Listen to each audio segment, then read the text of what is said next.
महराजपुर संगम घाट में करोड़ों रुपए से निर्मित घाट विगत अनेकों वर्षों से अनुपयोगी हो चुके हैं, जिसका कारण था बाढ़ में आई मिट्टी सीड़ घाट के किनारे जमा थी।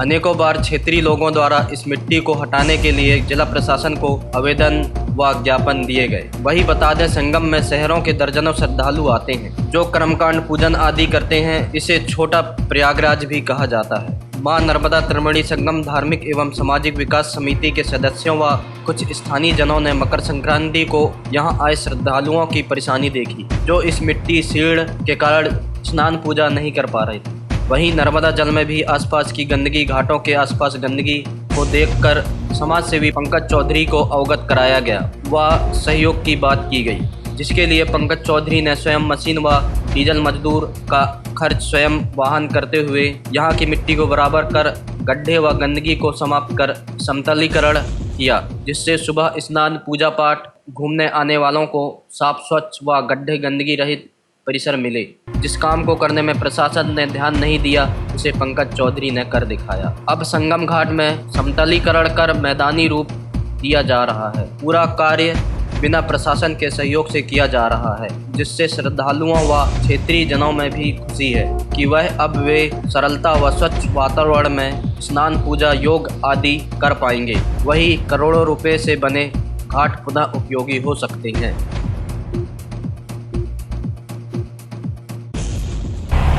सर, ये नर्मदा घाट में यह कार्य चल रहा है, संगम घाट में क्या कार्य चल रहा है? नर्मदा घाट में अभी हम मां नर्मदा त्रिवेणी संगम सामाजिक एवं धार्मिक विकास समिति द्वारा भंडारे और कई चीज़ें करती रहती है, तो लोगों की बातचीत हो रही थी कि ये घाट कितना गंदा है और ये सब दिखता है।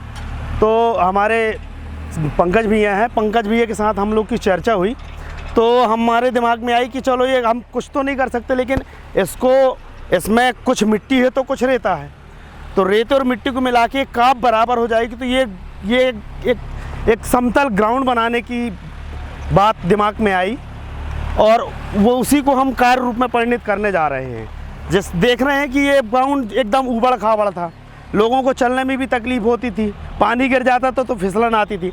अब जब हम ये सब ट्रैक्टर चल रहे हैं तो ये रेत के माध्यम से ये रेत ऊपर आ गई और रेत एकदम लेवलिंग करते जा रहे हैं, तो ये पूरा मैदान हो जाएगा। इससे बच्चे खेल सकते हैं बढ़िया और ध्यान भी हो सकता है। वॉलीबॉल ग्राउंड, कई प्रकार की जो चीज़ें हैं, मतलब जो घाट एक साफ झाड़ू लगाने में भी एक सुविधामंद हो जाएगा उसी उद्देश्य से। और सौंदर्यीकरण भी आप देखिए कि पहले कैसे घाट दिखता था और आज अब देखिए अपने को लेबलिंग करने के बाद। बस ऐसे ही कहते कि बोलते बोलते एक बातें निकल के आई कि ऐसे इस माध्यम से किया जा सकता है। तो हमारे श्री पंकज जी हैं, उन्होंने अपना संपूर्ण सहयोग दिया और ये ग्राउंड मैदान के रूप में परिणित हो गया। सर, जैसा कि पहले देखा जाता था कि यहाँ की मिट्टी को अलग करने के लिए अनेकों बार प्रशासन से आप लोगों के द्वारा प्रयास भी किया गया जी था। जी, और आज इतना बड़ा कार्य है, आप करवा रहे हैं, पंकज चौधरी के सहयोग से यह कार्य हो रहा है, जो बड़ा कार्य है, छोटा कार्य तो नहीं है ये। कभी ऐसा लगा आपको कि कम से कम अगर इसमें प्रशासन का सहयोग होता तो यह कार्य और भी अच्छा हो सकता था?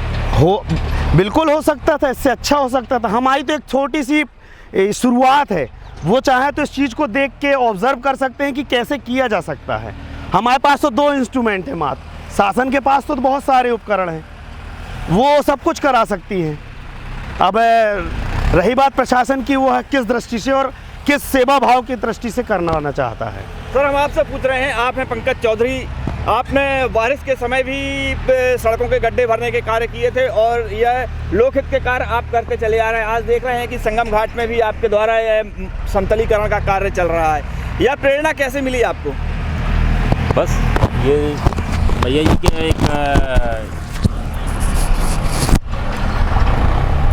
भैया जी हम लोग आते थे यहाँ पूजा पाठ के लिए, घूमने के लिए, सवेरे सैर के लिए आते थे घर से। सारी चारों तरफ गंदगी देख के ऐसा लगता था ये जगह अनुपयोगी पड़ी हुई है, इसमें यदि थोड़ी सी मेहनत कर ली जाए तो बच्चों के खेलने के लिए, योगा के लिए, लोगों की एक्टिविटी के लिए, सवेरे एक्सरसाइज के लिए, यानी इस टाइप की हर उस सामाजिक और सांस्कृतिक चीज़ों के लिए इस जगह का उपयोग हो सकता है, जो मैया जी के किनारे लोग करना चाहते हैं। धार्मिक भावना से भी जुड़ेंगे, नर्मदा सेवा समिति के लोग भी हमारे साथ जुड़े हुए हैं, उन लोगों का भी पूरा सहयोग है। इससे मैया जी की स्वच्छता भी बनी रहेगी जो बोलते हैं नर्मदा बचाओ नर्मदा सफाई अभियान, यानी ये सभी लोगों का एक वो हो जाएगा, इसमें एक रूपता मिलेगी सबको। आपके द्वारा यह पुनीत कार्य किया जा रहा है, जिसके लिए आपको बहुत बहुत धन्यवाद, बहुत बहुत साधुवाद। धन्यवाद।